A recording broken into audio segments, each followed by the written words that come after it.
ஒரு ஏழை ஏன் ஏழையாகவே இருக்கணும், இல்லை ஒரு மிடில் கிளாஸ் ஏன் மிடில் கிளாஸாகவே இருக்கணும்? அவங்க முன்னாடி ஜென்ரேஷனும் மிடில் கிளாஸாக இருந்தாங்க, இந்த ஜென்ரேஷனும் மிடில் கிளாஸாகவே இருந்தாங்க. ஏன் அப்படி இருக்காங்க அப்படின்றது உங்களுக்கு தெரிஞ்சுக்கணுன்னு ஆர்வமாக இருக்காதா? அதுக்கு ஒரு 9 விஷயம் நான் சொல்கிறேன்.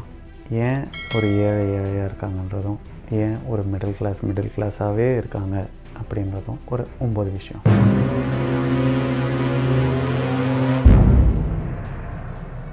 ஹலோ, நான் கீர்த்தி.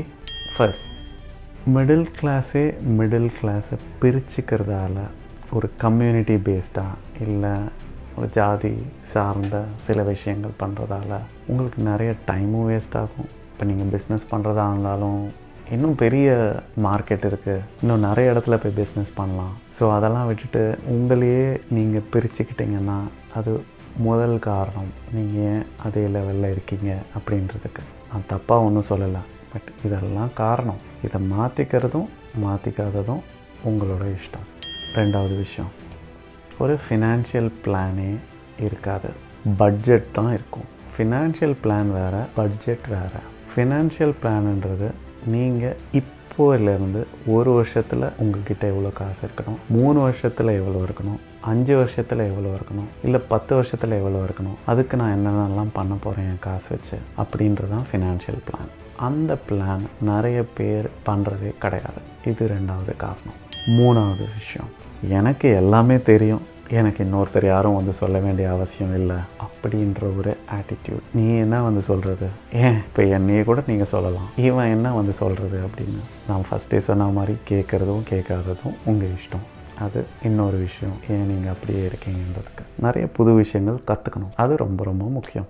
நாலாவது விஷயம், அரசியல் சார்ந்த விஷயங்களில் ரொம்ப டைம் ஸ்பெண்ட் பண்ணுறது. நான் ஒரு அரசியல் கட்சிக்காக நிறைய விஷயம் பண்ணுவேன், நியூஸே படிச்சுட்டு இருப்பேன், ஏன்னா எனக்கு வேறு வேலையே இல்லை பாருங்கள் அப்படின்ற மாதிரி நீங்கள் இருக்கக்கூடாது. அதை விட்டு வெளியில் வந்து நீங்கள் எப்படி முன்னேறணும், உங்கள் ஃபேமிலிக்கு நீங்கள் எப்படி காசு கொடுக்கணும், உங்கள் ஃபேமிலியை நீங்கள் எப்படி காப்பாற்றணும், உங்கள் நெக்ஸ்ட் ஜென்ரேஷன் அதாவது உங்களோட பிள்ளைங்களை எப்படி நீங்கள் பார்த்துக்கணும் அப்படின்றதுக்கு நீங்கள் பிளான் பண்ணணும் இல்லையா? ஸோ நீங்கள் இந்த அரசியல் சார்ந்த விஷயங்கள்லாம் பண்ணிட்டு இருந்தீங்கன்னா கண்டிப்பாக டைம் வேஸ்ட் ஆகும். ஸோ பார்த்துக்கோங்க. அஞ்சாவது விஷயம், எல்லாருமே ரொம்ப பிஸியாகவே இருக்காங்க, ஆனால் அதுக்கான ரிசல்ட் என்ன? இப்போ ஃபேஸ்புக் எடுத்துக்கோங்க, ஃபேஸ்புக்லேயே பொழுதன்னைக்கும் இருக்கும். என்ன அதனால் நமக்கு என்ன பெனிஃபிட் சொல்லுங்கள்? என்டர்டெயின்மெண்ட்டு அதுக்கு நீங்கள் பக்கத்தில் இருக்கவங்க கிட்ட பேசலாம், எவ்வளோ இருக்கு இல்லையா? இல்லை நீங்கள் ஏதாவது ஸ்போர்ட்ஸ் ஆடலாம், இல்லை புக்கு படிக்கலாம், இல்லை உங்களுக்கு வேறு என்ன பிடிக்குமோ அதை பண்ணலாம். ஃபேஸ்புக் அப்படின்றது டைம் வேஸ்ட்டு தான். ஸோ நான் இதை பார்த்தா யூஸ்ஃபுல்லாக இருக்குமா அப்படின்னு நீங்கள் நினச்சிங்கன்னா அது தயவு செஞ்சு உங்கள் இஷ்டம். நீங்கள் தேடுற விஷயத்தை மட்டும் எடுத்து வீடியோவாக பாருங்கள், இல்லை ஒரு வெப்சைட்டில் மெசேஜாக படிங்க. அதை தவிர வேறு எதுவும் பண்ணாதீங்க, உங்களுக்கு தான் டைம் வேஸ்ட் ஆகும். ஆறாவது விஷயம், செலவை எப்படி குறைக்கலான்றதை மட்டுமே ஃபோக்கஸ் பண்ணி இருக்கும். இதான் மிடில் கிளாஸோட மென்டாலிட்டி. பொதுவாக எல்லாரையுமே நான் தப்பு சொல்லலை. செலவை எப்படி குறைக்கலாம் அப்படின்றத மட்டுமே யோசிச்சுட்டு இருக்காதீங்க, வரவை எப்படி அதிகமாக்கலான்றதை யோசிங்க. ஆட்டோமேட்டிக்காக உங்கள் செலவு அப்படியே தான் இருக்கும், வரவு இன்க்ரீஸ் ஆகிட்டே இருக்கும், உங்களோட சேவிங்ஸ் அதிகமாகிட்டே இருக்கும். ஏழாவது விஷயம், நீங்கள் இன்னும் நிறைய உழைக்கணும், எஃபர்ட் போடணும். நான் இப்போ முன்னாடி சொன்ன விஷயம், நீங்கள் வரதை இன்க்ரீஸ் பண்ணணும் அப்படின்னா, இன்கம் இன்னும் ஜாஸ்தி வரணும்னு நினச்சிங்கன்னா நீங்கள் இன்னும் எஃபர்ட் போடணும், இன்னும் நிறைய உழைக்கணும். எட்டாவது விஷயம், உங்களோட சூழ்நிலையை குறை சொல்லி என்னால் இதை சாதிக்க முடியல, இல்லை என்னால் இதை பண்ண முடியல அப்படின்னு உங்கள் சூழ்நிலையை நீங்கள் குறை சொன்னீங்கன்னாலே நீங்கள் அதே லெவலில் தான் இருப்பீங்க. அதனால் சூழ்நிலையை குறை சொல்லாதீங்க. உங்கள் மேலே நம்பி நீங்கள் என்ன பண்ணணும்னு நினைக்கிறீங்களோ அதை பண்ணுங்கள்.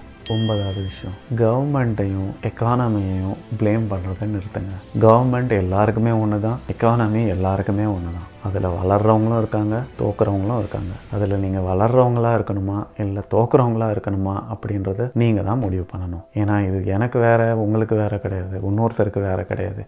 கவர்மெண்ட் எல்லாருக்கும் ஒன்று தான், எக்கனாமி எல்லாருக்குமே ஒன்று தான். இருக்கிற எக்கனாமிக் பாலிசிலையும் இப்போ இருக்கிற கவர்மெண்ட் என்னவாக இருந்தாலும் சரி, இதில் நம்ம எப்படி முன்னேறணும் அப்படின்றத நோக்கி போகணும். ஸோ இதுதான் 9 விஷயங்கள் ஏன் ஏழையாகவே இருக்காங்கன்றதும் மிடில் கிளாஸாகவே இருக்காங்கன்றதும். இதுக்கான நீங்கள் என்ன பண்ணலாம், என்ன பண்ணணும், எப்படி பண்ணணும், இதை ஏன் பண்ணணும் அப்படின்னு நீங்கள் தெரிஞ்சுக்கணுன்னா கண்டினியூஸாக இன்னும் நிறைய வீடியோ போடுறேன், இது எல்லாமே பாருங்கள். இது நிறைய இன்ஃபர்மேஷன் கொடுத்துச்சு, ஹெல்ப்ஃபுல்லாக இருந்துச்சு அப்படின்னு நினச்சிங்கன்னா ஷேர் பண்ணுங்கள். கூடிய சீக்கிரம் சந்திக்கலாம். பாய்.